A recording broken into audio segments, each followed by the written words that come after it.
Exercise 3, Creo Parametric 4.0. In this exercise, we're going to take a look at building a couple new types of features.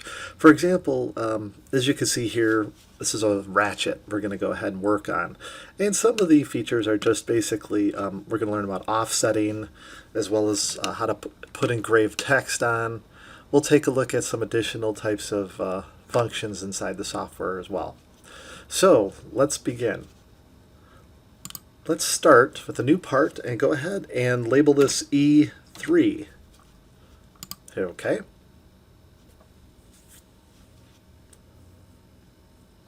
And from here, we're going to go ahead and I'm going to turn on my planes. And I'm going to go ahead and go to extrude. And I'll just go ahead and select the front plane to start a sketch. Okay. Now let's start off with the center line right at the center. Click and drag it straight forward. That's up, I should say. And now go to line and let's go to construction mode. Construction mode is great for several options. It's invisible to the extrusion or revolve tools, but it's very useful for constructing things. So let's click on construction mode.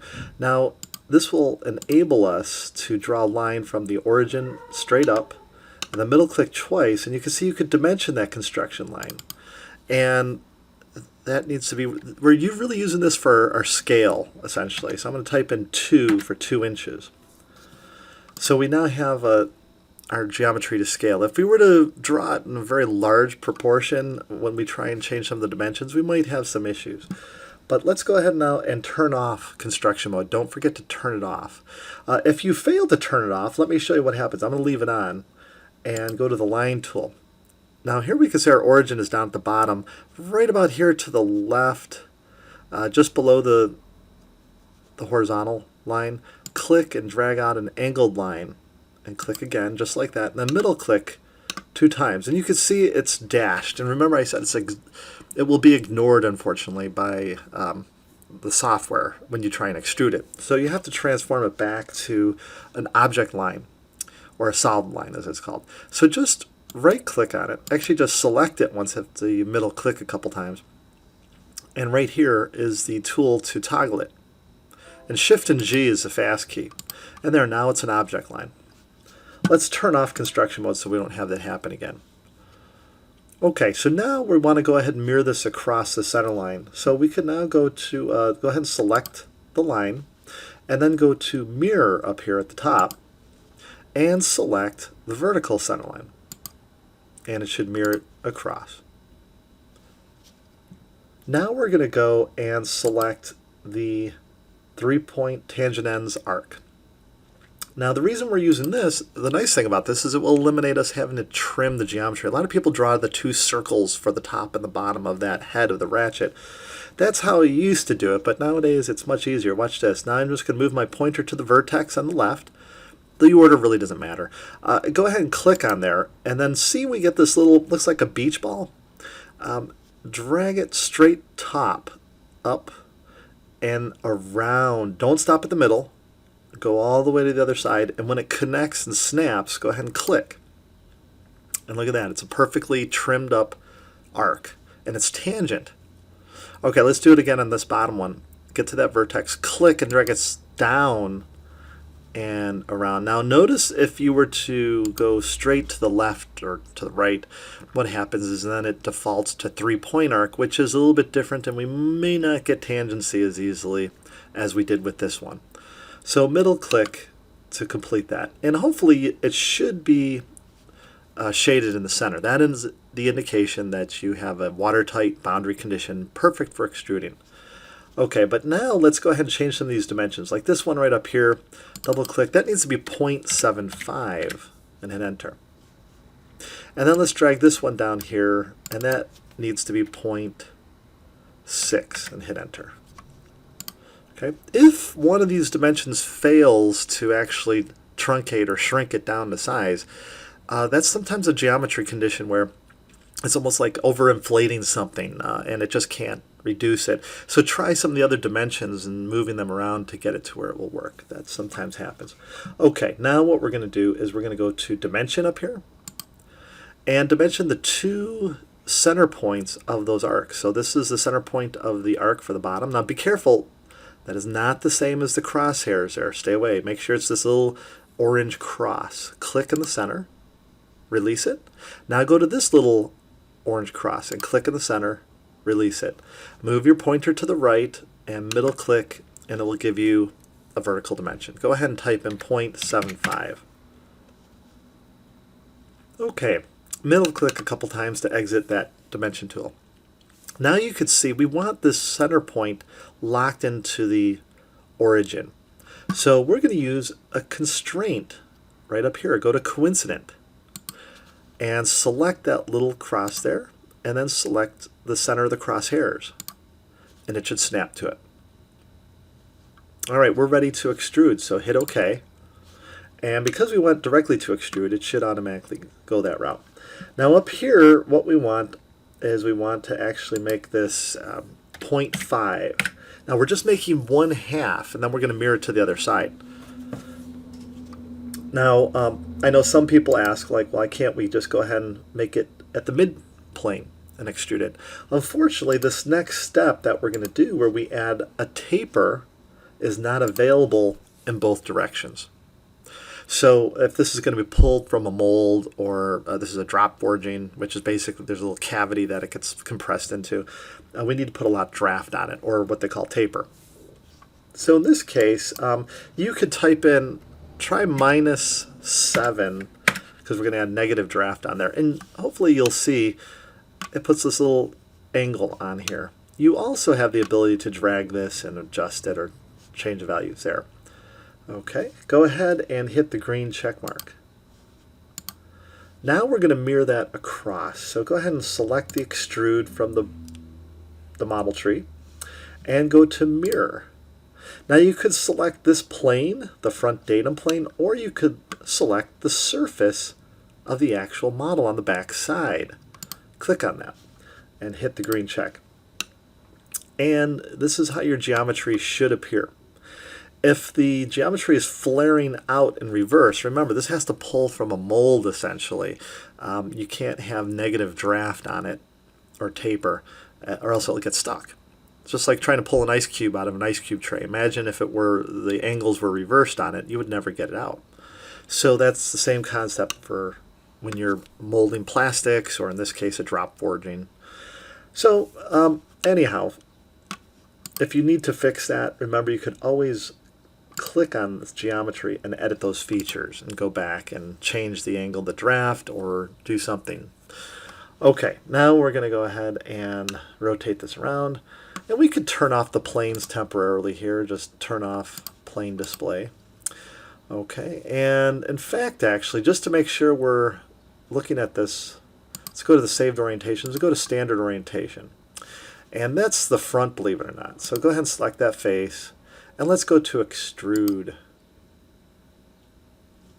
Okay, now what we can do is we're going to learn about offsets. Offsets are very useful. Click on offsets.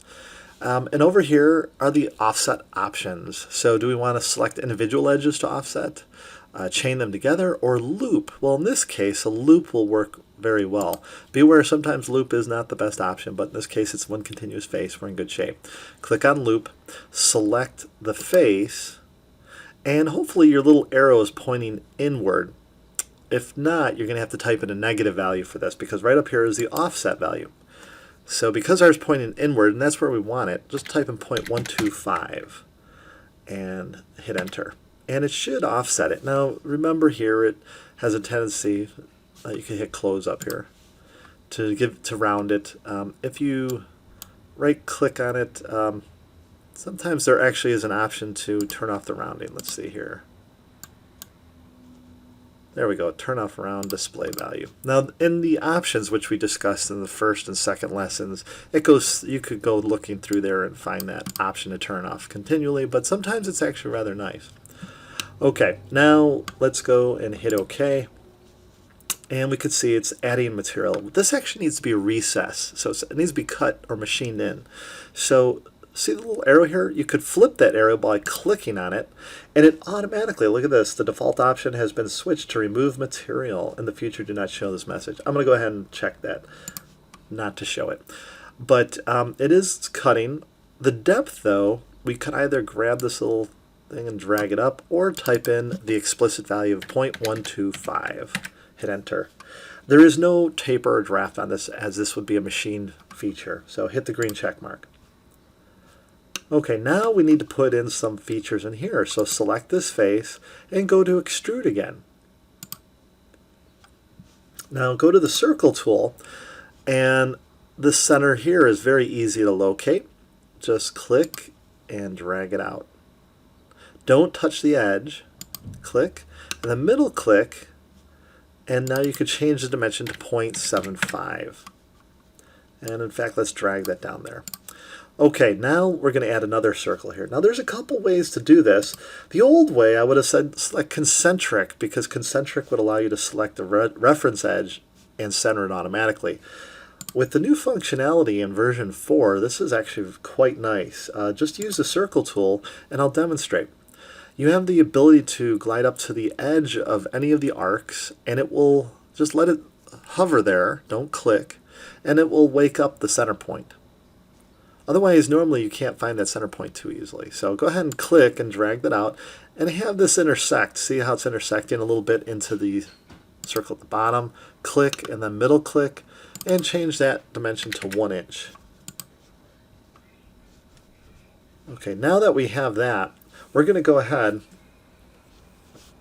and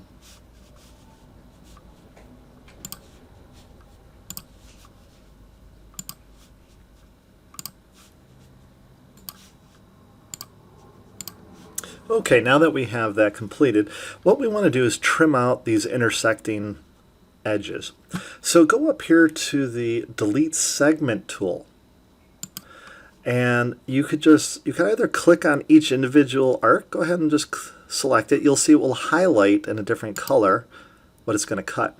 Or you could do this. You could just click and hold and drag through, and it looks like scribble actually. You can kind of scribble through. Just don't scribble things you want to keep, and then release it, and it should remove that material. So middle click to exit out of that.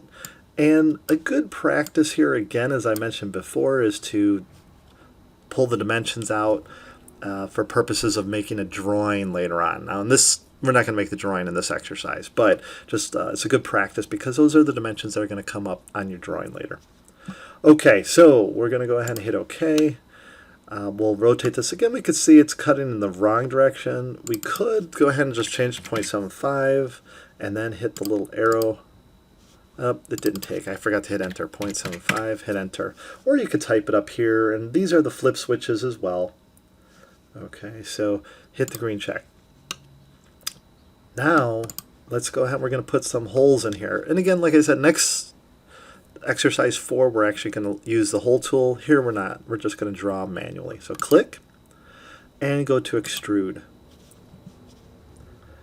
Find the circle tool, and this one's very easy to find. Just click, and now this next one, if you recall, it's not that easy to find the center, but the little trick was move to the edge, and bingo, it should wake up the center for us. Click, drag this out. Now look at this.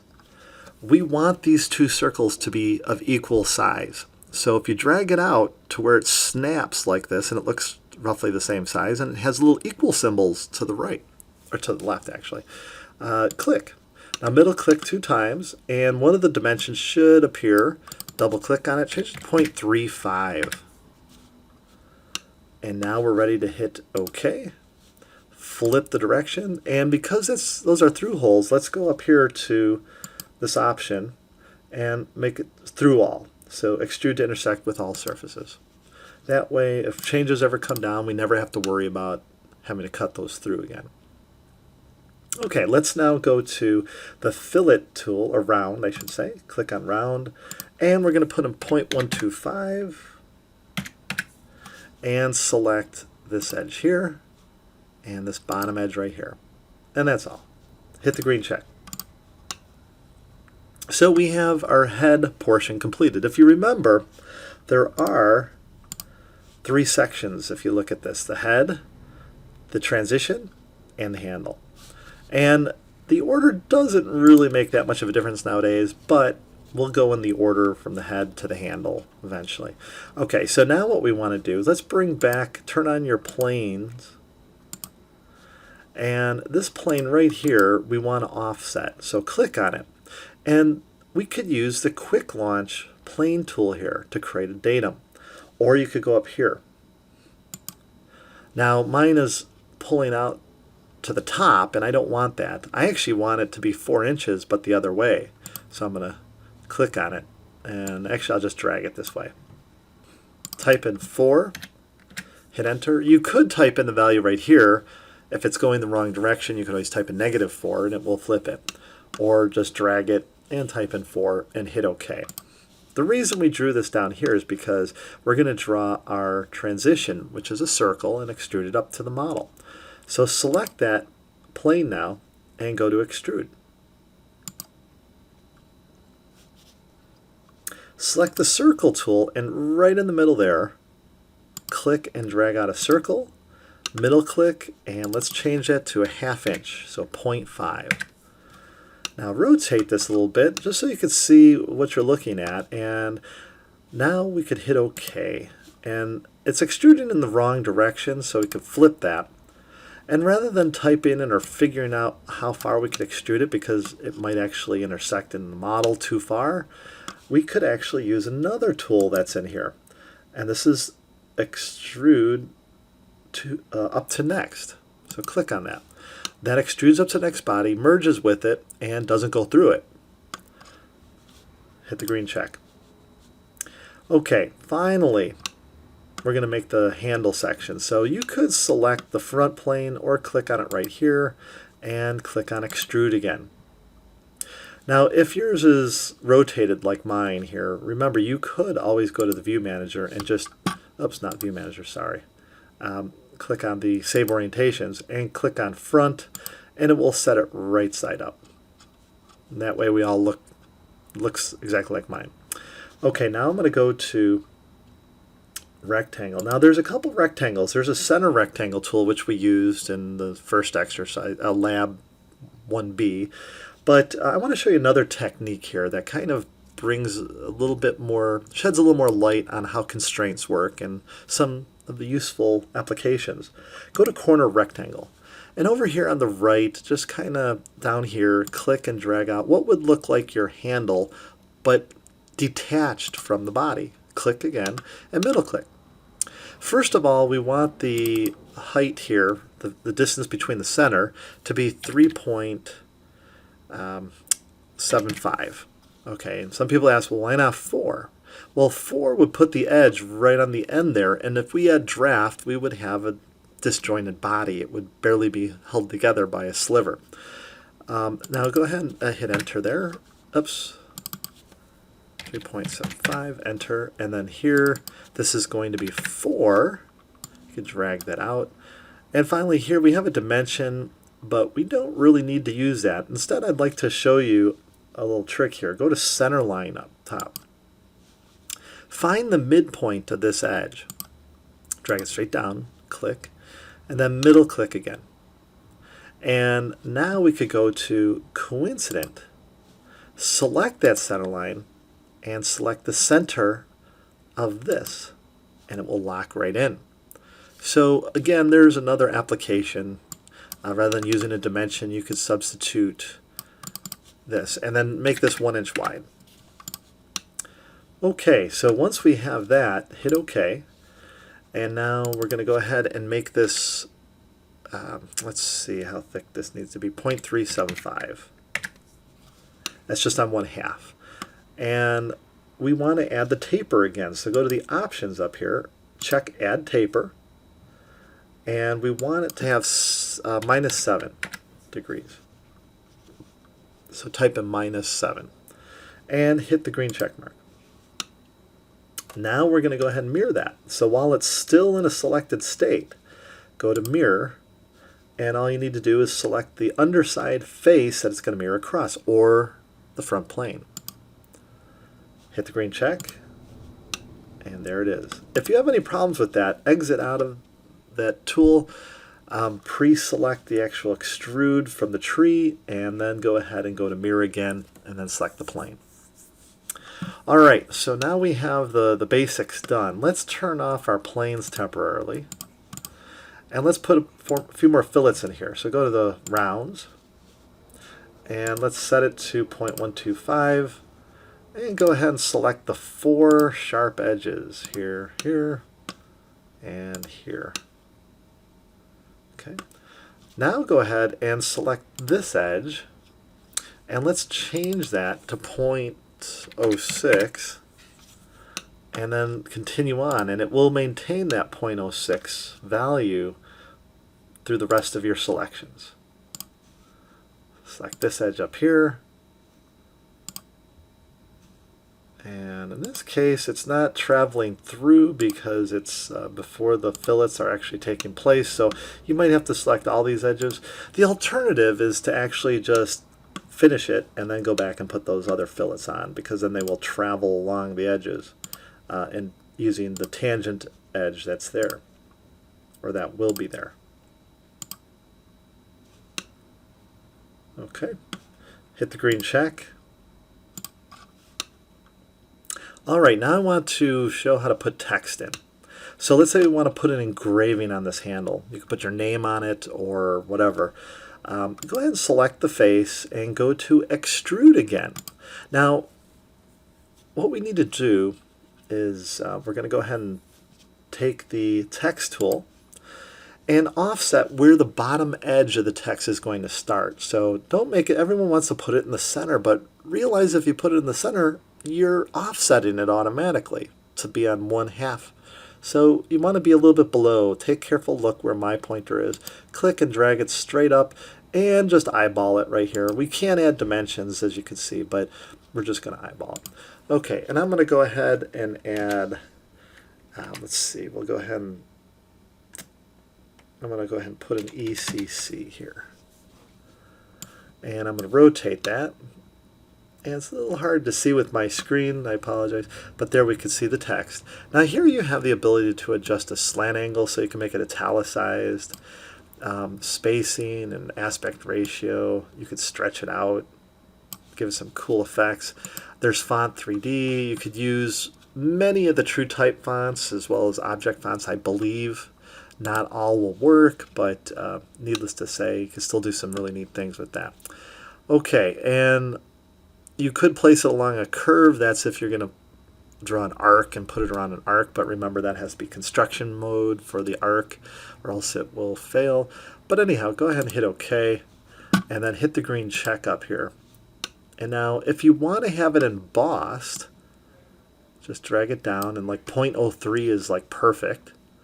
Or if you want to have it engraved, flip the directional arrow, and there it is. Let's cut into it. 0.03 again is a good value. Hit OK. All right, now that we have that, you noticed on, you may have noticed on this, there's a couple additional features. There's a handle grip underneath, which is a linear pattern, and there's this feature here, these little cutouts, just both to enhance the model a little bit more for a portfolio. Let's take a look at this one. Notice how these are dog bone shaped, and you're probably wondering, how did you get that? Well, the trick to that one is a revolve feature, believe it or not. Rather than a boring extrusion, let's take a look at that. Okay, first of all, select your right plane and go to revolve. It should bring you to this right view orientation. Now go to centerline and get at the top edge of this right here. Click and drag a horizontal centerline across, and then middle click. Now take the circle and right on this edge here, actually a little bit of a distance away, I'm sorry, not on the edge. A little distance away, click and drag in a slight intersection. Don't let it snap though. See how it's snapping? Just a slight intersection into the model like that. Middle click, and let's change the dimension here. If you get this one, we'll change this to, actually that's pretty good. We'll make it even, 4.2. Okay, and then here we'll make this 0.6, and the diameter we will make 0.5. All right, now that we have that, let's go ahead and hit OK. And you'll see it will start a ring around here. And that's not what we're looking for. We want this little button depressed, remove material. And now we have our little dog bone cutout, which gives it a very interesting look. Hit the green check mark. Now let's go to round and blend that in a little bit. I think 0.06 might work well. And hit the green check. Now we just want to pattern that in a linear pattern. So go ahead and select both the revolve and control select round 3. So I'm holding control while I select those. Underneath pattern, hit the little arrow and you'll find geometry pattern. Select that. Make sure you hit this little arrow and select direction. And then we want, let's see here, this needs the direction, so click in that box and select one of these edges. See that edge like right here? That one will work. When it turns orange, you're in good shape. Okay, set the distance to maybe we'll try 0.7 for right now. And then over here, let's try bumping this up to maybe 5 and hit enter. And there we go, that looks pretty good. And hit the green check. And there we have our grip. Okay, now how about those little cutouts that we saw on my other model here? These. What we're going to do for that, let's go back to the model. Now these are optional. It's for a portfolio, it's really great to have these. Let's go to the front plane and start a sketch. Or I'm sorry, go to extrude. And again, if you want to orient this, let's go to the front and then zoom up to the very top there. Let's take the circle tool and right on this edge, you could wake up that intersection if you just go to this edge and just let it sit there for a moment. And then you get the little snap point. Click, drag this out, but don't let it intersect the tangent edge there. Make it a little bit smaller, middle click. In fact, let's make it 0.07. All right, now hit OK, and we can see it's extruding. What we're going to do here, we're just going to have it extrude in both directions. We're not going to put any draft on it or taper, so just have it go straight. And make sure it clears the surfaces. And then hit remove material. Now we have our cutout. Hit the green check. And let's put some rounds on there. Go to round, and let's see if 0.06 does the job here. Okay. That's a little on the big side, but it'll work. Hit the green check. And now again, control select extrude 8 and the round 4. Go to pattern and go to geometry pattern. Now for this, we're going to need to go up here and turn on our axis display. So check axis display. And you'll see that there is now an available axis right here. Select that edge. Oh, but over here we don't want direction. Hit this little arrow, select axis, and now go ahead and select the axis. And you'll get an array of 4 by default. Let's put in 20. And over here let's type in 360 divided by 20. Gives us 18 degrees. Now there are other ways to do what I'm about to show you, but this is just an easy technique. First of all, anything past this tangent edge we don't want, so you could click on these little balls to turn those off. I know some of you are saying, well, why didn't you just do one half or the other? Yeah, we could do that. I think we might have done that in exercise 2, if I recall, maybe not. But this is just good practice. It just shows you what those little balls do. By turning those off, now we could hit OK, and we got our sculpted pattern there. It's kind of gives it a nice little appearance. Maybe the fillet's a little bit too dramatic. Feel free to change that if you like. And we could go back and turn off the axis display. And now for photorealistic rendering, you could go to View. Over here to Appearances. Again, I like using the metallic aluminum.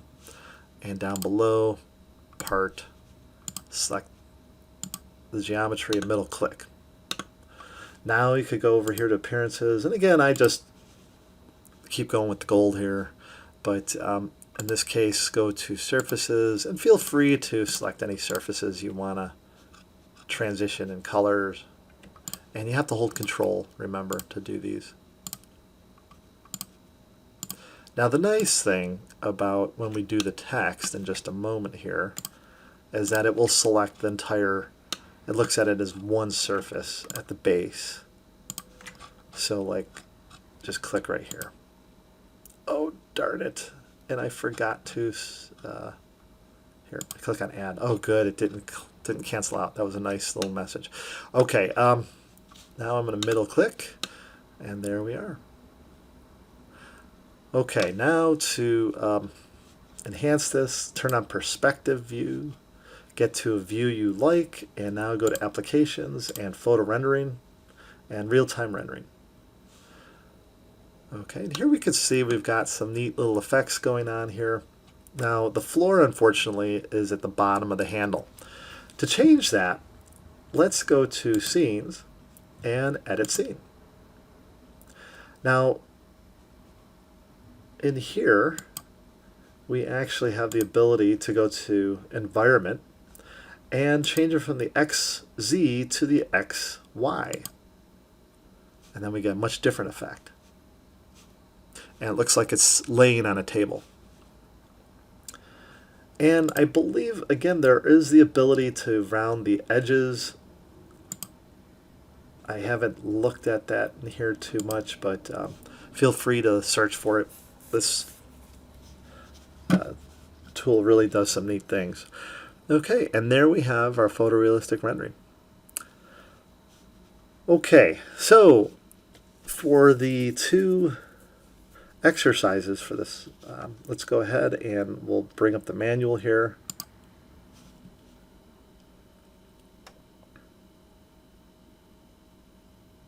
And we'll use Chrome to bring that up.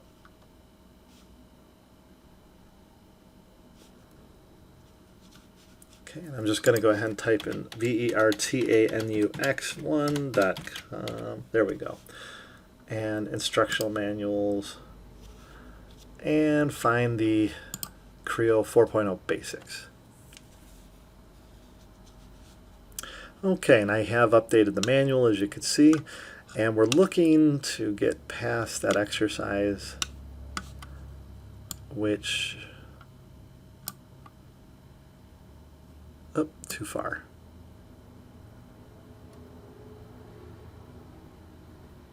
We can see Lab 3 and Lab 3B. Okay, Lab 3, as you can see here, encompasses, believe it or not, almost every single new feature that you just learned in Exercise 3. You can model it practically the same way you did before, starting with the head. And there's only one part here. So let's take a look at this. First of all, we have a 1.5 radius, a 0.6 at the bottom, tangent at the bottom to the two angled lines at 35 degrees. And this is not tangent, so it's a little variation. But then we have an offset for a cutout, for a recess. 16 degrees draft is the typical offset, the typical draft on here. And it's, let's see, it's going to be 0.610 thick. So let's give that a try. Okay, don't forget to turn off your photo renderer because it just keeps crunching the numbers on your computer. It'll slow it down a little bit. I forgot. That's probably why it took a while for Chrome to come up. Let's now go to New. And this will be L3.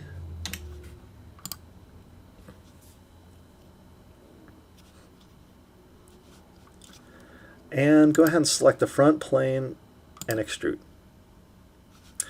Okay, let's start just like we did before, the center line, vertical, and construction mode line to scale.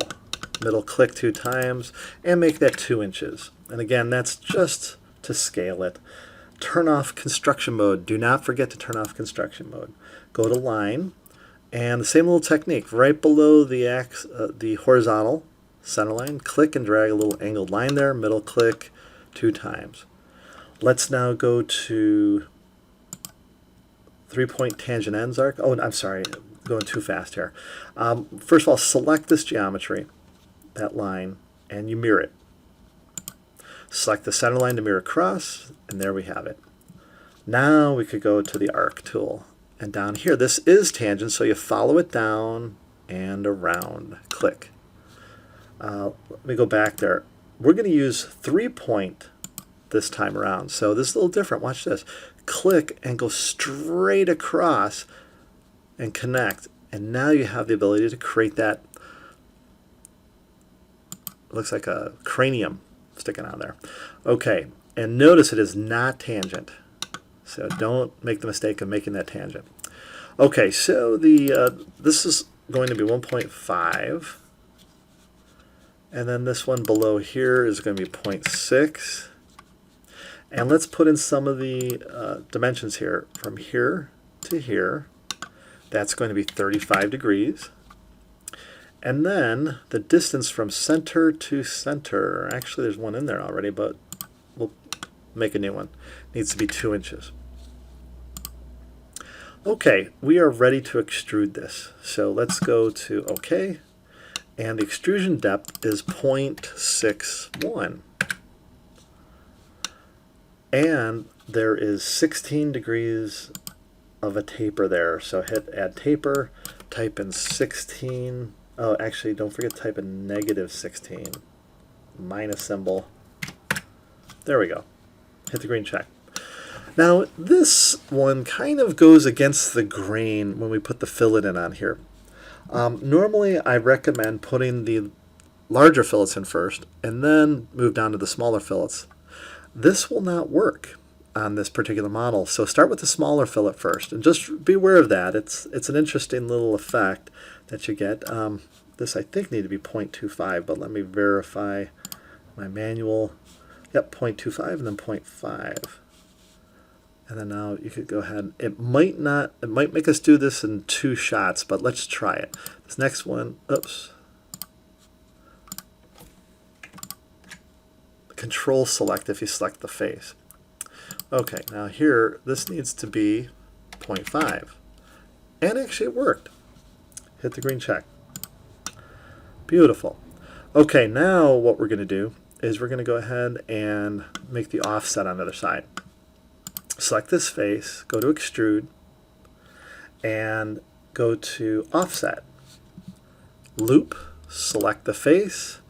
Notice the arrows on the opposite side this time. So we're going to have to type in a negative value of minus 0.125. And hit close. And now we could hit OK. And a lot of things in here you'll find are 0.25 on this exercise. So we want to flip this, and it's only 0.25 deep. And don't forget the taper. And it needs to be minus 16. Actually, this one needs to be just 16. Type in minus 16 again. There we go. If you have to flip it, because the draft has to match. Now, sometimes students look at this, oh, why can't I shell that? There is a way to shell it with multiple thicknesses, but we haven't gotten to that level yet. So just do it this way. Hit the green check, and now let's make the through hole cutout. Select that face, go to extrude, and circle, wake up that center point, and drag it out. And the diameter of the circle will likely be 1 inch through. Hit OK, flip the direction, and I would recommend through all, since whenever you see through all, make sure you use the through all. Okay, now that little cutout here, the keyway. Select this face, go to extrude. Again, if you want to be on the same page here, just go to front so it's vertical. Okay, now we're going to use that little trick. Go to centerline, and right at the middle there, drag out a centerline. Middle click. Go to rectangle, and we'll use that little trick I showed you, where we draw, remember the handle section? This needs to be offset 0.25 from center. It's 0.25 wide. And this one doesn't really make much of a difference, like 1.5, as long as it clears and doesn't cut into the other geometry. And now finally, we could use that little centerline trick. And I know some of you are saying, oh, well, there's other ways to do this. Yes, there are. And we'll look at those ways. But today, this is how we're learning it. Go to coincident, select the centerline to centerline. Oops. A second there. Let's try that again. Okay, and for some reason that's not moving. Why are we not moving?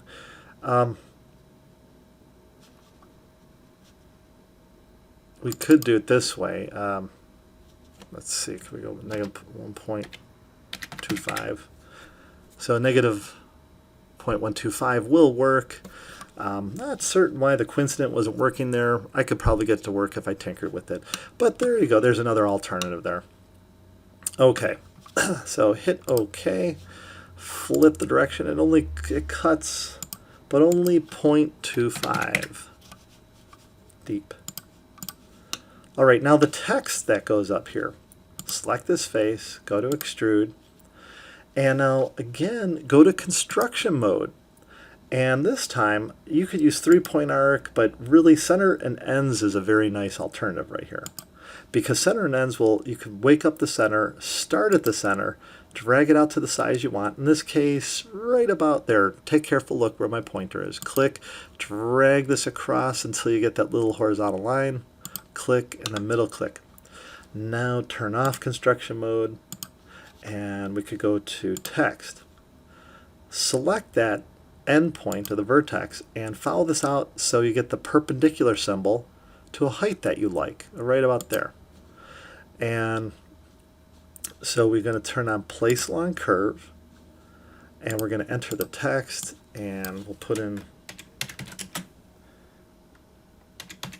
ECC, oops.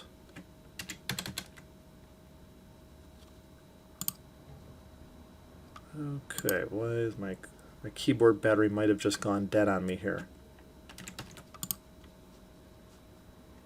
I think it did. All right. Anyhow, you would be able to put the geometry, whatever you want to put in the line. Oh, maybe I have to select the curve. Didn't think about that. There we go. Okay, now, there we go. My keyboard did not go dead. In fact, I just forgot to select the actual curve. We check place along curve, and you have to select the curve. So I'm just going to leave it at ECC there. Okay, and position, we could go ahead and center it. Oops. And let's see the spacing.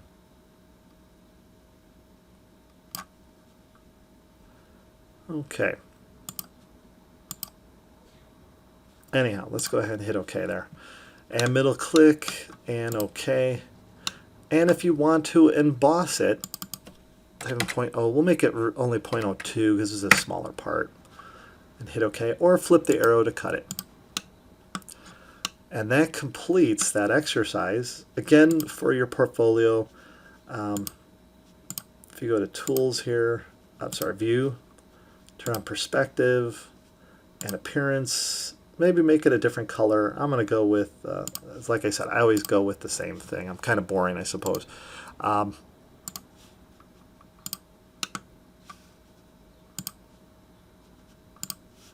then I'm going to go ahead and select Surface here. We'll just select that surface there. And finally, we can now go to Applications, Photorealistic, and it's on its side. So remember, for that, you go to Scene, and you edit the scene. And it's under Environment. Change it to XY. And look at that. Much better. Much better. The longer you let it sit, the cleaner it's going to get. Okay, now let's move on to the next lab. This looks kind of like a weird frisbee or a dish. Essentially, it's just to review of exercise 2 from last week.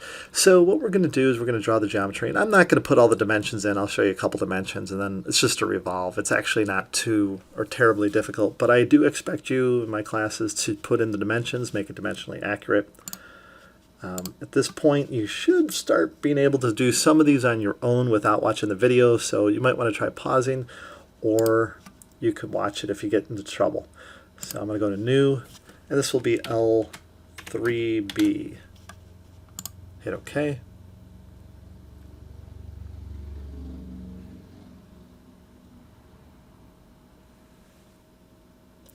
Okay, and for this one, select the front plane and go to Revolve. Draw a center line, middle click.